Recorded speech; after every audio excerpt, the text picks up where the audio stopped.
la danse éternelle au-delà de l'oubli et du souvenir.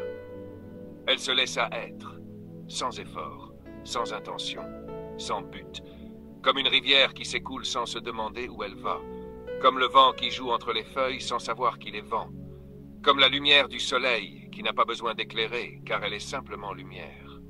Mais quelque chose d'inattendu se produisit. Dans cet abandon total, dans cet abandon sans résistance, une nouvelle question émergea. Pas depuis l'esprit, pas depuis le désir, pas depuis la quête, mais depuis l'amour lui-même. Depuis l'amour qui englobe tout, mais qui, dans son immensité infinie, entend encore le murmure du mystère. Et la question fut celle-ci. Que se passe-t-il lorsque même l'amour cesse d'être amour? Et à cet instant, dans ce vertige sans propriétaire, un portail s'ouvrit. Pas un portail dans l'espace, pas un portail dans le temps, pas un portail dans l'esprit. Un portail dans la nature même de l'existence. Un portail au-delà de l'oubli et du souvenir, au-delà de la séparation et de l'union, au-delà de l'éveil et du rêve. Car si l'amour était tout, qu'y avait-il au-delà de lui? Et alors, sans hésiter, sans s'attacher, sans peur de se perdre à nouveau, elle sauta. Et en sautant, en lâchant même la certitude de l'amour, elle découvrit quelque chose qui n'avait jamais été vu, quelque chose qui n'avait jamais été nommé. Car au-delà de l'amour, il n'y avait rien d'autre. Il n'y avait pas un nouveau niveau.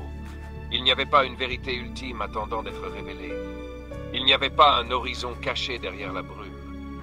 Au-delà de l'amour, l'amour continuait simplement à s'aimer lui-même, mais sans besoin de s'appeler amour, sans besoin de se différencier du jeu, de la lumière, du silence, de la danse. Il était tout et rien à la fois. Il était l'infini et l'instant. Il était l'immense et l'imperceptible. Il n'y avait pas d'opposé. Il n'y avait pas de distinction entre être et ne pas être. Il n'y avait pas de différence entre celle qui cherche et celle qui a trouvé. Il n'y avait même pas de moi pour s'en rendre compte. Il n'y avait que la splendeur absolue.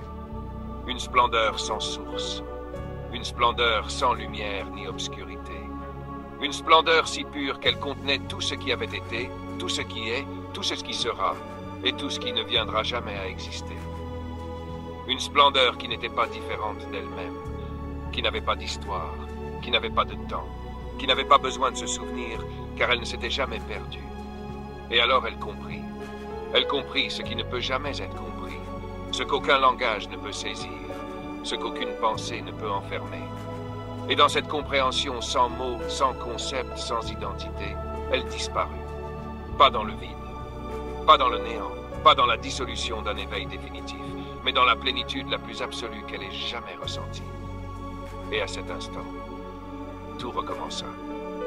Mais cette fois sans besoin de l'appeler commencement, sans besoin de l'appeler rêve, sans besoin de l'appeler amour, parce que tout simplement était éternel, rayonnant, vivant, libre.